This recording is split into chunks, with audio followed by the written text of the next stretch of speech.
It is December 5th, and in fact, $100 per XRP could be a possibility in the next 12 to 24 hours. Now, I understand a lot of you guys are shocked or curious as to why this is a possibility. In fact, today, since it's past 12 a.m., is a huge day for both Ripple and the SEC. This is because a lot of lawyers around the crypto space have stated that Ripple and the SEC are most likely going to settle the lawsuit today, December 5th, due to the fact that the Hinman emails could possibly get leaked if they don't do so. This thought was because on December 5th, the parties filed both public redacted versions of their reply briefs, making only those provisional redactations requested by the parties during the meet and confer. The documents that are going to be released, well, they are the William Hinman emails that were basically deeming Ethereum a cryptocurrency and not a security. On top of that, there are lots of SEC internal issues, like Ethereum Foundation funding the SEC to declare XRP as a security. So a lot of major issues could be caused by these emails getting leaked or released to the public. In fact, many federal government employees have stated that they want to do an internal investigation into Gary Gensler due to his conflict of interest and due to his many decisions that have actually impacted public investors rather than protecting them, which is his duty. And if you don't know who Gary Gensler is, he's actually the SEC current chairman. And before we move forward, make sure you guys smash that subscribe button with your post notifications on, hit that like button as well, and let's get back to the video. Just recently, an article was released talking about how the Ripple and SEC's 2-year battle have officially come to an end. In fact, on one tweet made by the CEO of Ripple, Brad Garlinghouse, in which he states that he said on day one they will aggressively fight to clear the rules for the entire crypto industry, and he also congratulated the Ripple team for basically making them withstand a strong attack by the SEC, and he looks forward to officially seeing XRP be deemed a cryptocurrency and not a security. He also states that they firmly believe that they will win the lawsuit and if not settle. Now, I understand that saying that a cryptocurrency that is currently below 40 cents is going to hit $100 in the next 24 hours is actually insane. Like I said in previous videos, this is not financial or legal advice. I'm just letting you guys know what's going on, giving you guys the facts, and you guys make your own decisions and your own predictions. But most importantly, in today's video, I wanted to focus on the fact of what happens after settlement. So let's say today, December 5th, the SEC and Ripple were to settle. What can we expect is going to happen between XRP, SEC, and Ripple Labs, the company? Well, we can really expect the SEC to settle with Ripple and Ripple Labs to almost instantly go public or do an IPO. This is because the CEO of Ripple, Brad Garlinghouse, confirmed the fact that Ripple will explore an IPO after the SEC loss. We can also expect almost every exchange that delisted XRP to automatically relist XRP. This would obviously trigger the price of XRP to skyrocket. But that's not all. Companies with large treasuries will officially be able to partner with Ripple, because as you guys know, there are a lot of companies that have held off their partnerships with Ripple until the end of the lawsuit, with one of the main ones being the Bank of America, which stated that they will partner with Ripple, but only after the XRP lawsuit is complete. Now, to us, this may or may not be of any use, especially since Ripple's buying back all the XRP, and especially since after all the banks and central banks and financial institutions start to understand what XRP is and the power it holds, they're going to be trying to grab as much XRP from retail investors as possible. And so there's going to be a lot of people that either,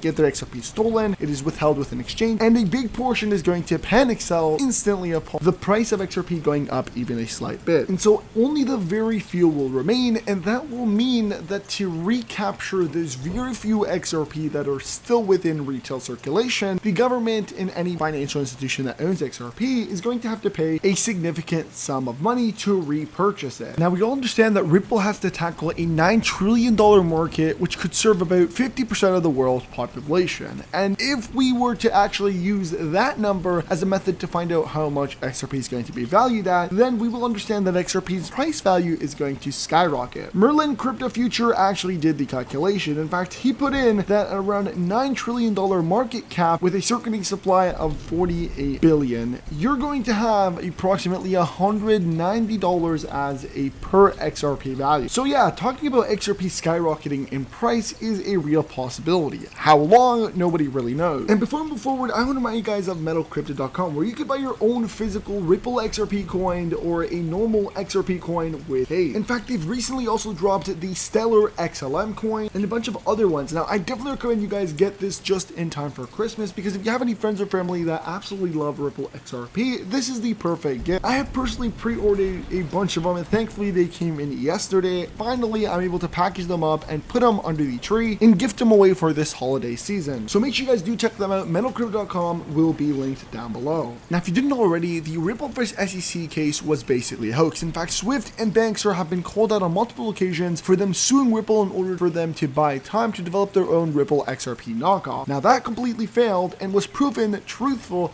by this article right here. Swift decided to officially launch a pivot blockchain project to assist in trying to gain higher efficiency and cheaper value per transaction as the way to combat the Ripple net system. And after a complete failure of them working as hard as they can to try and create a knockoff and it completely flopping, they decided to officially partner with Ripple XRP. But by then it was too late and the lawsuit had already been declared, and so the battles began between the SEC and Ripple. And the clip I'm about to show you guys is going to prove all of this.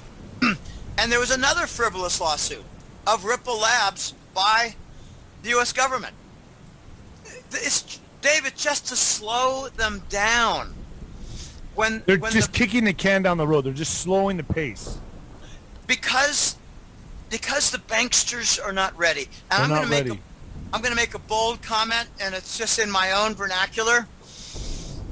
The banksters are good at fraud and murder. They're not good at software engineering. Yeah. Okay, there are lots of precedents. Like Neil Keenan was murdered and replaced. He was all about the old bonds, the gold-backed bonds. They murder people left and right. They actually murdered somebody, a source of mine. They murdered a close friend of his in Europe, and it really shook up my friend.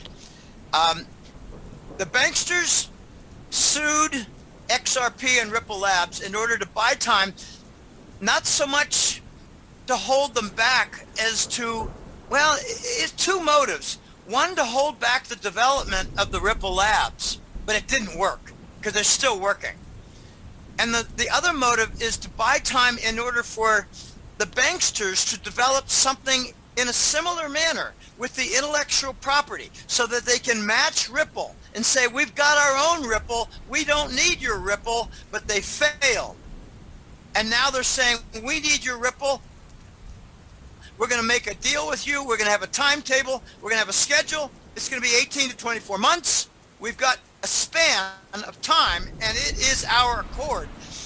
It's proof that the banksters failed in developing a similar system to XRP, and the same thing happened with Reggie Middleton. They failed in developing the building blocks for the digital financial structures that include banks and bond markets and stock market. It's the whole work. As you guys heard in the clip, the lawsuit was entirely built to slow down Ripple's progress and for the banks to try and build something similar to the XRP ledger or XRP as a coin, and that completely flopped. And again, this is proved by the fact that Jay Clayton, the SEC chairman before Gary Gensler, instantly filed the lawsuit a day before he retired or he resigned as chairman. So it looks like it was clear there was most definitely an agenda behind it, and it was to slow down Ripple's progress so that the banks could try and build their own system. And when that completely flopped, we've seen all the banks come back and basically apologize to Ripple and tell them, you know what, let's do a partnership. Alright guys, if you're not already following me on Twitter, make sure you guys do follow me at Crypto Geek News. Also follow me on Instagram because I'm always posting on those two platforms first before my videos come out, just because it's a lot quicker. I've actually also opened up the channel membership, in which you're going to be offered exclusive icons, badges, and information as it releases before any videos, before any posts. You guys are going to get it first. And before we jump into the quote of the day, if you haven't hit that subscribe button with your post notifications, do that right now, and make sure you guys go ahead and smash that like button so that more people see this video. That being said, let's jump into the quote of the day. Success is not final. Failure is not fatal. It is the courage that continues that counts. This is by Winston S.